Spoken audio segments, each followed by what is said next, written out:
Karnataka witnessed a political flashpoint this past week after Minister Priyank Kharge sought a ban on the activities of the Rashtriya Swayamsevak Sangh in government-owned premises in the state.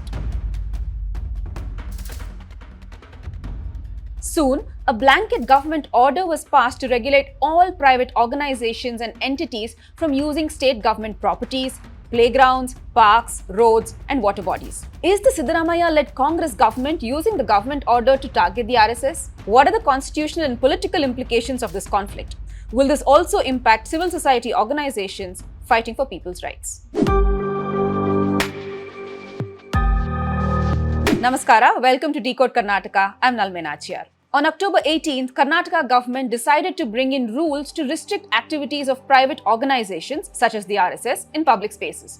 This decision came on the heels of events and route marches being held by the RSS across Karnataka to mark its centenary. It all began when Minister Priyank Kharge wrote to CM Siddaramaiah seeking a ban on RSS activities in government premises and institutions, accusing the outfit of poisoning young minds and using public property to spread ideological hatred. People go to schools, government colleges, government hostels to study, to elevate themselves out of poverty, to get a life of dignity. And you people are coming and poisoning the minds of these children?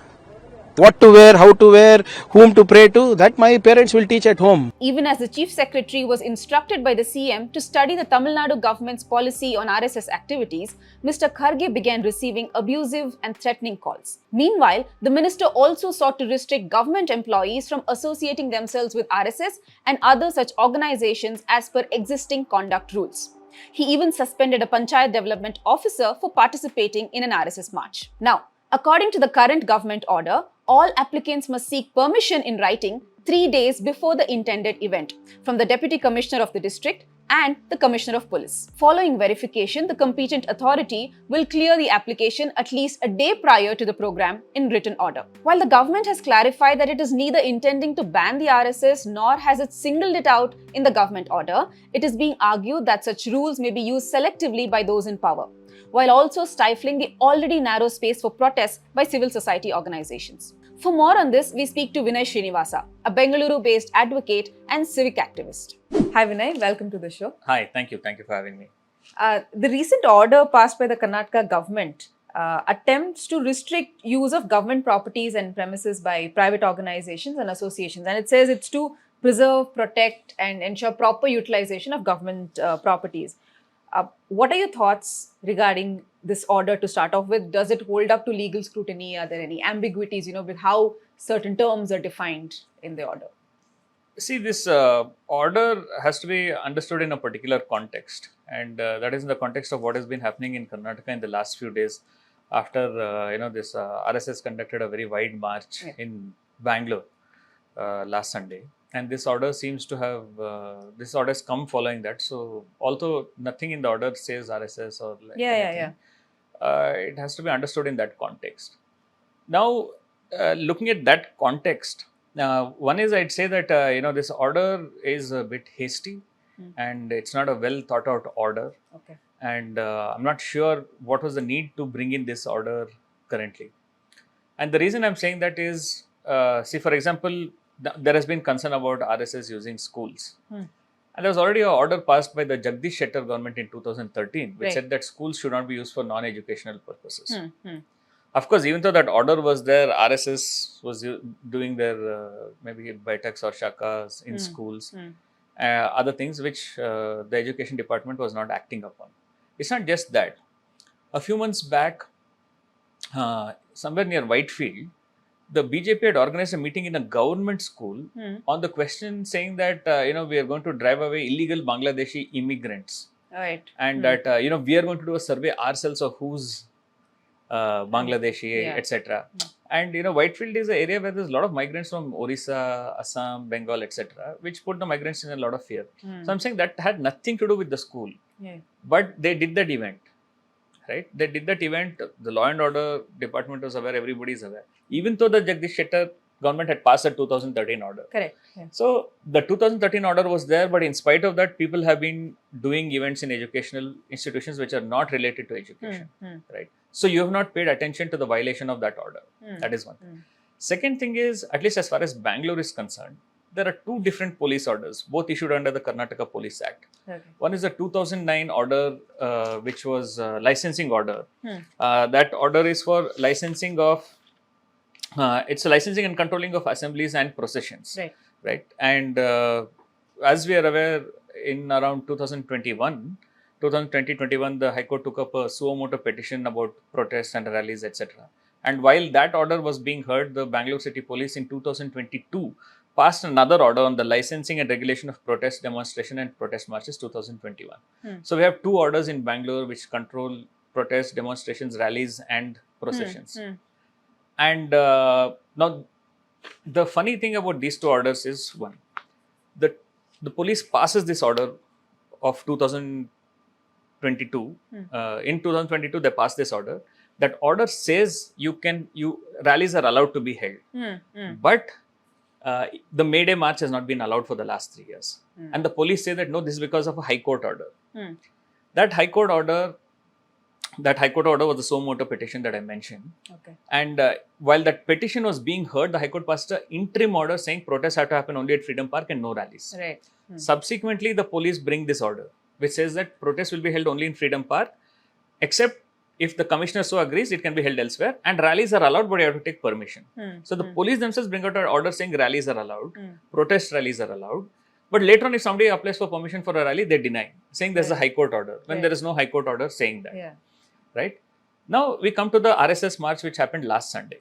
Now, I spoke to a DCP of one of the divisions on the day the march happened, and I said, how come you allowed it in your jurisdiction? He said that, now Ganesha Habbak bittilva, Eid Milad procession bittilva, hange RSS rally no bittidivi. Ganesha Eid Milad, I don't think it happens on a written basis. I don't think they apply for permission and like they give permission. He's saying similarly, they did that. Now, the thing is, how did they give permission to this RSS rally? Did they give it under the 2009 order? Did they give it under 2021 order? Is there a written permission itself? Right. So, if at all this government wanted to control this RSS rallies, then their police should have actually controlled, because that day some 100 rallies took Happened place. across, Across the city. Yes. And if progressive groups, if workers, farmers want to organize a protest, they say traffic. So, my point being, there are existing government orders which control processions, demonstrations and protests of all kinds. And that you have not used it. If your political aim is to, control the divisive ideology of the RSS, you're not using those existing orders. So why pass this new order? So this new order also now it creates confusion. Now this, I'll tell you the confusion. Jagdish Shettar order of 2013 says schools cannot be used for non-educational purposes. This order says if you want to do anything in a school, you apply for permission 3 days before and we'll give you. Yeah. So are you saying that Jagdish Shettar actually bought an order according to which RSS activity could not happen in a school, but your order now allows RSS activity to happen in a school? Yeah. Because you're saying you can do anything in a school, but you apply for permission 3 days before. In Bangalore, we're already seeing a stifling of democracy. Correct. Yeah. Devnahalli farmers, when they protested in Devnahalli, an FIR was registered against them saying you didn't protest in Freedom Park. Right? Workers of ITI, contract workers, were prevented from joining work by ITI and they undertook a rally. They faced an FIR. Right? Women's groups conducted a protest at town hall, like a candlelight vigil when 2 women were disrobed in Manipur. The women's rights groups faced an FIR. Right? So there's already a stifling of protest. Now you bought this new order, which says that if you want to do anything in government property, you have to apply it to the Commissioner of Police and to the DC. Right. So now is this going to apply, that going to apply, both going to apply?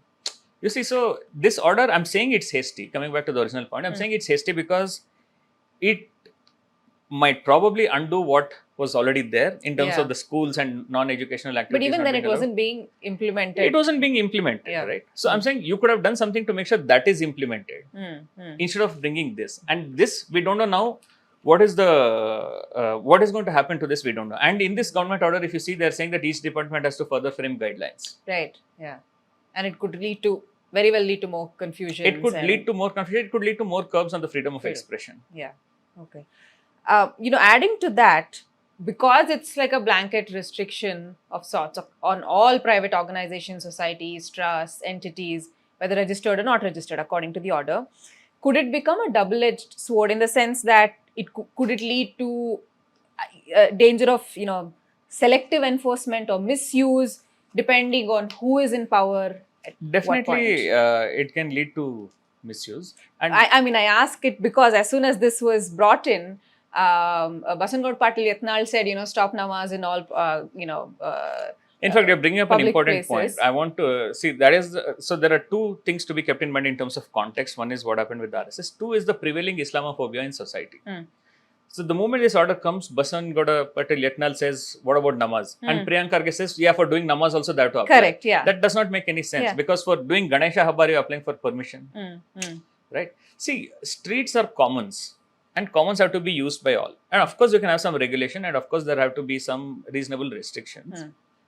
No, but for every Ganesha pendal, if you're going to say that you have to take permission from DC and SP, for every, you're already allowing Ganesha pandals and Eid Milad. Right. Not just Ganesha pandal and Eid Milad. ಯಾವುದೋ ಒಂದು local ಏರಿಯಾದಲ್ಲಿ ಒಂದು ತೇರ್ ನಡೆಯುತ್ತೆ. They're going, you can't expect everybody to apply to DC and SP. Correct. Right? So, but you see how it's being made out, right? There are TV anchors, there are people like Yatnal who are saying, if you don't allow RSS, how are you allowing namaz? It's a false equivalence. Because doing namaz on the road is similar to doing Ganesha puja on the road, both of which are allowed. Whereas saying RSS cannot undertake a rally is like saying anybody else also cannot undertake a rally, right? Unless they are saying that RSS is a religious organization and the RSS march is like a puja. Is that what you're saying? Right? And RSS is also the shape-shifting organization. Right. Yeah. Sometimes it's a social organization, sometimes it's a religious organization. Yeah. You don't want to make up your mind. You want to use the situation to your benefit. When you want you're a religious organization, when you want you're a social organization, when you want you're a patriotic organization. Yeah, so one is it will be used to target Muslims because of the Islamophobia. Two, it could be that, suppose there is a DSS group which wants to undertake a, like, Ambedkar Habba or something on Ambedkar Jayanti. They might very well use this to like stop them. Right? Because the prevailing thing is that anything done by minorities, anything done by Dalits, like it's always under threat, right? Or if some LGBTQ groups do something, then they might be targeted. So definitely this government order has scope for misuse, which is also another reason why I say this is hasty.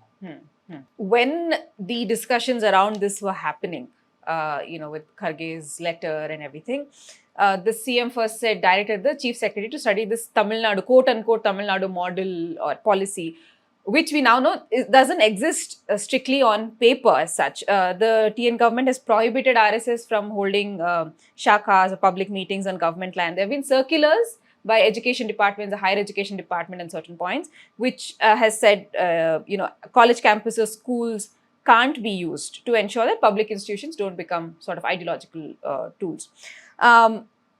But since, like you mentioned, RSS, a shape-shifting organization, also a massive organization with such a wide network, do you think orders like this, it doesn't matter which state is bringing it in, could push its activities into sort of private organized, spaces and territories and reduce transparency? No, it won't, because see, even if you see this order, they are not saying RSS cannot do an activity anywhere. The order is only saying you apply for permission. But, the CM also said, I think today or yesterday, that just because you're applying permission doesn't mean you'll be granted it. That's that correct. is also That's correct. But I'm saying that, there is a need to address the divisive ideology of RSS that is agreed upon. Right? Mr. Golwalkar in his book Bunch of Thoughts says many things which are against our constitutional values today. He speaks against federalism. He talks of one nation, one people, etc. And clearly against federalism. He clearly says, there should not be like reservation in terms of caste. There has to be only on economic rights. He calls communist Christians and Muslims as internal threats. In that book, if you see the chapter under internal threats, there's communist Christians. And there's a whole bunch of people he calls as communal, including the Dravidian movement, including anybody fighting for language rights. If you say Karnatakaದಲ್ಲಿ ಕನ್ನಡನೇ supreme ಅಂತ ಹೇಳಿದ್ರೆ ಅಥವಾ ಕರ್ನಾಟಕದಲ್ಲಿ ಕನ್ನಡಿಗರಿಗೆ ಒಂದು ಪ್ರಾಮುಖ್ಯತೆ ಸಿಗಬೇಕು ಅಂತ ಹೇಳಿದ್ರೆ he calls that communal. So and he calls women's movements also as communal, right? Saying those who call for women's equality are looked down upon. So of course their ideology is divisive and anti-communal, and of course every dispensation which is thinking about the constitution and the future has to address it. But I'm saying at this point of time, there is nothing in this order which will push their activities underground. And we must also understand that we are at a place where the RSS and the Sangh Parivar is there in every institution of this country. Right. They have their people in every institution in this country, right? So there are government servants who will happily participate in the Patha Sanchalana. Across legislature, executive, judiciary, the Sangh Parivar is there. So I don't think it's going to push it into something private. If anything, they want to occupy more space. So if you see that in Chittapur, that the Tahsildar has rejected their permission. Now they're spreading WhatsApp posters saying all eyes in Chittapur. And people from different districts are saying we will come on November 2nd. And they're spreading false information saying that the High Court has given the go-ahead for November 2nd. The High Court has told the Tahsildar or the authorities saying that you let them give one more representation and you consider that. And that is to happen on October 24th. On October 20th, they've said they'll pass a detailed order on October 24th. Nobody has given permission. First, they're spreading misinformation saying High Court has given green signal. Two people from across the state are putting up posts on social media saying, I'm going to Chittapur, are you also going to come? Then there are people saying lakhs of people will go there. Can you imagine like lakhs of people going with like a stick and like, marching, what sort of thing? So I don't think it's going to push them anywhere and like less transparency. In fact, I think Mr. Kharge also said that by doing this, he's ensuring more transparency because he's saying that you have to now apply for permission so we know that who's doing a program where. And we'll regulate it. Vinay, do you think at least what the government order is suggesting is that it wants to maintain neutrality in state-run public spaces, ensure the conduct rules are followed by its employees, like the government employees. Do you think that is possible to even conceive, whether by rule or not? No, I definitely think it's possible to be neutral and to bring in regulation, but that requires more discussion then to say that, okay, what sort of rule will help it make it more neutral? And also the thing is, see, when we talk of neutral, we must understand two things. In a democracy, when you say neutral could be that, suppose farm laws were going on, neutral could be that I will allow both the pro-farm law protest and the anti-farm law protest. Now, that is one thing of saying neutral. But there's also, when you say neutral, sometimes it can be problematic. For example, India is a very unequal country, right? Now, for example, say somebody like the nomadic groups, right? They're just barely 1% of the population. And recently they've been protesting saying, that they were not even allowed to get that 1% reservation in internal reservation. Now, when you place a curb on somebody like that, who's already a minuscule minority, and you treat them the same way as somebody who's say very powerful, then what is your neutrality doing?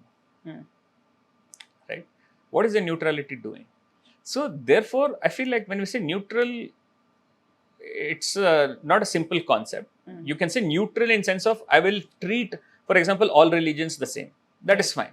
That is neutral and it is possible. It is possible to do that.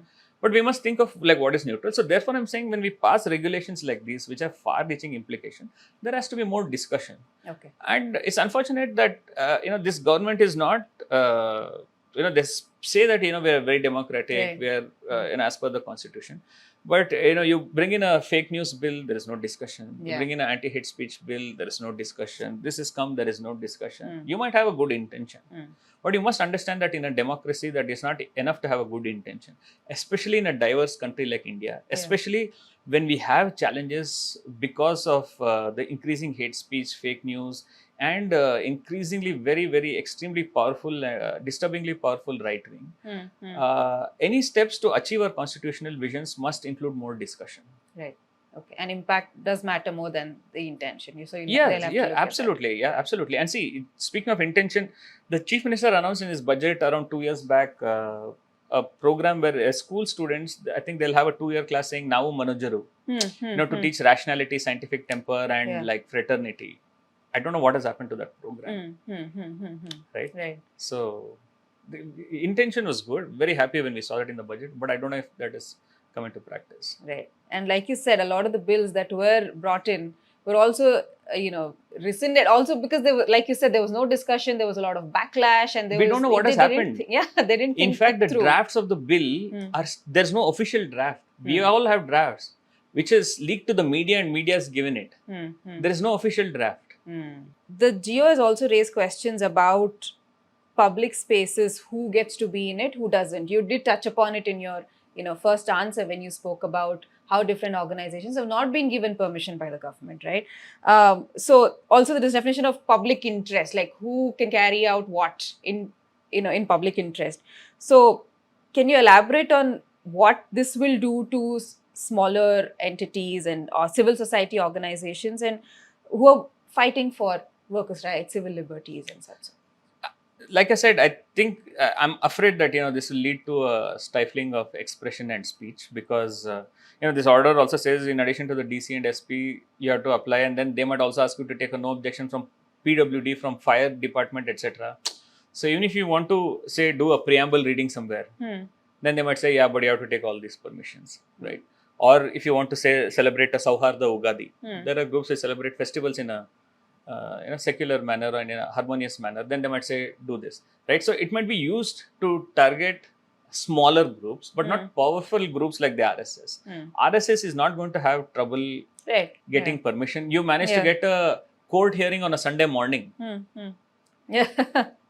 So where is the trouble RSS is going to have is the point. Yeah, I mean, not the RSS. I meant strictly. So the smaller groups, I think definitely it might be used to place restrictions on smaller groups, whether it's workers, whether it's street vendors, whether it's women's groups. Things might become difficult. Okay. Is it possible to regulate state-run spaces to maintain neutrality? And when does such regulation infringe upon a person's rights of association and assembly? All eyes will now be on how permissions are granted to private organizations in Karnataka and how consistently the rules are applied. I'll see you in the next episode of Decode Karnataka. Until then, follow The Hindu for more such stories and videos.